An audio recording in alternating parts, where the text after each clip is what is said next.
오늘 한 조간신문에 짭짤한 탄핵이라는 제목의 기사가 실렸습니다. 매우 비판적인 기사인데요. 여러분 어떻게 생각하십니까? 그 기사 내용 소개해드리겠습니다. 탄핵은 가도 수임료는 남는다. 지난해 5월에서 올해 탄핵 심판 9건, 법률 대리인 35명이 선임됐는데요. 중복 포함해요. 22명이 야당과 민변 시민단체와 인연이 있는 로펌 내지 변호인이었다. 수임료 총 3억 6,124만 원 세비가 지출됐고 1인당 약 1,000만 원꼴이다라는 지적 나옵니다. 정치권 법조계 관계자의 인터뷰도 조선일보에 실렸는데요. 윤 대통령 정부 출범 후 국회에 줄 탄핵은 친야 법조인들에게 짭짤한 일감이 됐다라는 지적도 제기됐습니다. 전주혜 의원님 어떻게 보십니까? 저는 그 탄핵 남용에 대한 어떠한 그 견제 장치가 필요하다고 봅니다. 예를 들어서 지금 이창수 검사장 같은 경우는 국회에서 탄핵 소추를 했는데 첫 준비기일에 아예 국회 대리인단이 안 나왔어요. 그리고 또 탄핵 사유가 너무 불명확해서 그래서 그 김복형 재판관이 준비기일에 이거를 좀 더 명확하게 하라, 안 그러면 각하할 수 있다, 이렇게까지 경고를 했거든요. 아, 천재 재판관이 각할 수 있다 이런 얘기도 했어요? 그런 얘기를 했죠. 그래서 그만큼 아무런 준비가 안 된 상태로 탄핵 소추서가 국회에서 의결이 된 거지. 그것도 저는 문제라고 생각을 하는데, 뭐냐면 결국은 그 용도는 직무정지를 위한 탄핵 아닙니까? 파면을 위한 탄핵이 아니라 직무정지, 내가 미워하는 사람들, 뭐 중앙지검장, 감사원장 마음대로, 민주당 마음대로 안 되기 때문에 이러한 사람들에 대해서 내가 할 수 있는 최대한의 고통을 주겠다. 이게 이제 직무정지잖아요. 직무정지를 위한 탄핵. 여기에 대한 명백한 남용이죠. 저는 이진숙 방통위원장도 그렇습니다만 내일 선고되는 그 탄핵에서 기각이 된다고 하면 저는 이것을 주도한 민주당의 진지한 사과가 필요하다고 생각합니다. 그리고 거기에서만 그치는 것이 아니라 저는 그래서 제가 생각을 해봤어요. 제가 만약에 국회의원이 무슨 법을 발의할까? 저 같으면 탄핵 무고죄 신설안을 제가 제출할 것 같아요. 탄핵 무고죄? 예, 그러니까 이게 무고 아닙니까? 무고? 그래서 탄핵 무고죄를 신설하든지, 아니면 이런 게 있어요. 그 소송에서는 진 사람이 이긴 쪽에 대한 소송 비용을 부담한다, 이런 것이 있어요. 제가 그래서 얼마 전에 모 의원한테 이런 법 발의해보면 어떻겠냐.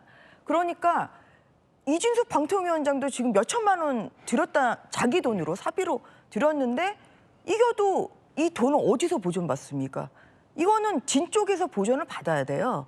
그래서 국회에서 저는 책임을 져야 되고, 그래서 이러한 면에서 탄핵이 기각될 경우에 탄핵 소추안을 발의한 의원들이 이 소송 비용을 책임진다. 저는 이 정도의 이 책임은 져야 된다고 생각합니다. 그래야 탄핵 남발이 방지된다? 그럼요. 그래서 진 쪽에서 소송 비용을 부담하든지, 아니면 탄핵 무고죄를 신설해서 아예 형사처벌을 받게 하든지. 왜냐하면 이승만 대통령 48년 이후에 2022년까지 무려 74년 동안 탄핵 발의된 게 21건밖에 안 돼요. 그런데 지난 3년 동안 탄핵 발의한 게 29건입니다. 74년의 이 기간보다 3년 동안 발의한 게 지금 훨씬 더 많죠. 그런 면에서 이것은 너무나 의회 권력의 남용이고 여기에 대한 견제 장치가 저는 확실히 필요하다고 생각합니다. 그래서 이번에 이제 개헌을 하자, 이런 이야기도 좀 나오고 있지 않습니까? 개헌을 하게 된다면 이 국회의 이 어떤 그런 제1당의 폭주, 그다음에 탄핵 남용을 견제하기 위한 그런 장치도 반드시 들어가야 된다고 생각합니다. 김유정 의원님.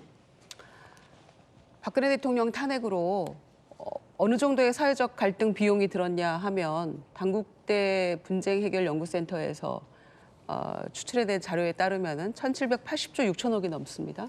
그런데 이번 내란 사태에는 훨씬 더 천문학적인 갈등 비용이 들어갈 거라고 지금 예측하고 있어요. 자, 이거 누가 지불할 겁니까? 이거 어떻게 해결할 겁니까? 아무도 답하지 않고 있어요. 자, 대통령실 이전하는 문제도 3,200억이 넘었습니다. 부산 엑스포 판세도 제대로 예측 못하고 국민에게 희망 고문만 줬죠. 누가 책임졌습니까? 5천억 이상 들었거든요. 그런데 29표 얻었잖아요. 마지막에 2차까지 가면 된다고 그랬잖아요. 부산 이스 레디 키링 달고 다녔잖아요. 그런데 누가 책임졌습니까? 29표는요, 5천억 안 써도 그냥 얻을 만한 표예요. 대한민국의 위상으로 봐서. 그런데 아무도 책임지지 않습니다. 자, 대왕고래 프로젝트 1,000억 들었잖아요. 곧바로 실패 선언했잖아요. 1,000억. 파봐야 안다. 근데 이게 말이 되느냐? 야당에서 굉장히 걱정 많이 했어요. 그런데 1,000억 아무도 책임 안 집니다. 산자부가 책임집니까? 대통령이 책임집니까? 누가 책임집니까?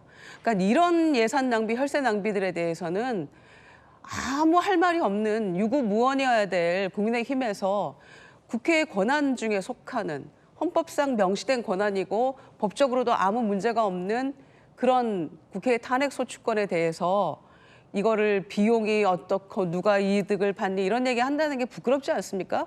장동익 의원도 판사 출신이고 어느 정도 이 법적인 거에 대해서는 통달한 분 아닌가요? 그런데 이 비용 가지고 이렇게 얘기한다고요? 그러면 제가 지금 앞서 설명한 이 혈세 낭비들에 대해서 앞으로 또 추가적으로 발생할 갈등 이 해소 비용에 대해서는 어떻게 책임지실 건지 집권당의 한 축으로서 말씀 한번 해보시죠. 그래서 정말 이거는 너무 과도하게 나가지 마시라 이렇게 말씀드리고 싶습니다. 말씀 한번 해보시라니까 말씀하실 분.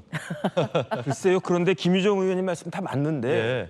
그렇게 따지면 세상에 책임질 사람이 누가 있습니까? 예컨대 제가 빵을 훔쳐 먹었단 말이에요. 딱 잡혔어요. 그러면 저 대통령 탓하면 되지 않겠습니까? 대통령이 뭐 대왕고래 그거 잘못했다며. 그런데 왜 나 빵 훔쳐 먹은 거 가지고 왜 나한테 뭐라고 그러냐? 이렇게 이야기한 것과 뭐가 다르겠습니까?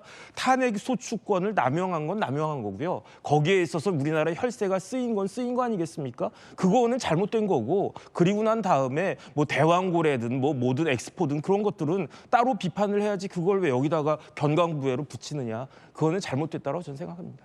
양 변호사님 어떻게 보세요? 그게 어떻게 같은 동일선상에 비웁니까? 빵 훔친 거하고. 사실 이게 탄핵 소추가 과거 뭐보다 훨씬 많아진 건 사실이죠. 근데 이제 그렇게 된 근본 원인이 사실 저는 윤석열 정부에 있다고 봅니다. 윤석열 대통령이라는 정말 국민들이 한 번도 경험해보지 못한 분이 대통령이 되고 정부를 하면서 그 정부에서 임명한 인사들이나 아니면 또 심지어 감사원까지도 아까 뭐 나경원 의원님 인터뷰 내용 보면은 대통령께서 감사원장 탄핵안 때문에 그날 비상계엄을 했다. 그럼 사실 감사원은 대통령과는 전혀 관계없이 분리돼서 중립적이고 공정하게 감사를 하도록 헌법에서 분리된 기관인데 감사원장을 지키기 위해서 비상계엄을 했다는 그런 뉘앙스거든요. 그러니까 사실 그거만 봐도 탄핵소추가 충분히 타당하다고 보이고 사실 윤석열 정부가 충분히 야당과 협치하고 소통하지 하면서 만약에 정부를 운영했으면 이런 지경까지 되지 않았을 거라고 생각을 합니다. 취임하시고 나서 야당 대표와의 1대1 면담 같은 것도 계속 요청을 했습니다만 계속 거부하시고 계속 이제 야당을 패싱하고 국회를 패싱하는 모습을 보였기 때문에 결국 이런 이제 여야 간의 극한 대립 그리고 이런 이제 비상계엄 내란이라는 이런 이제 비극적인 전 국민에게 비극적인 사안이 나타났기 때문에 사실 그거에 대한 근본적인 책임은 윤석열 대통령과 그 정부에 있지 않나라는 생각입니다. 네, 치열한 토론 이어지고 있는데요.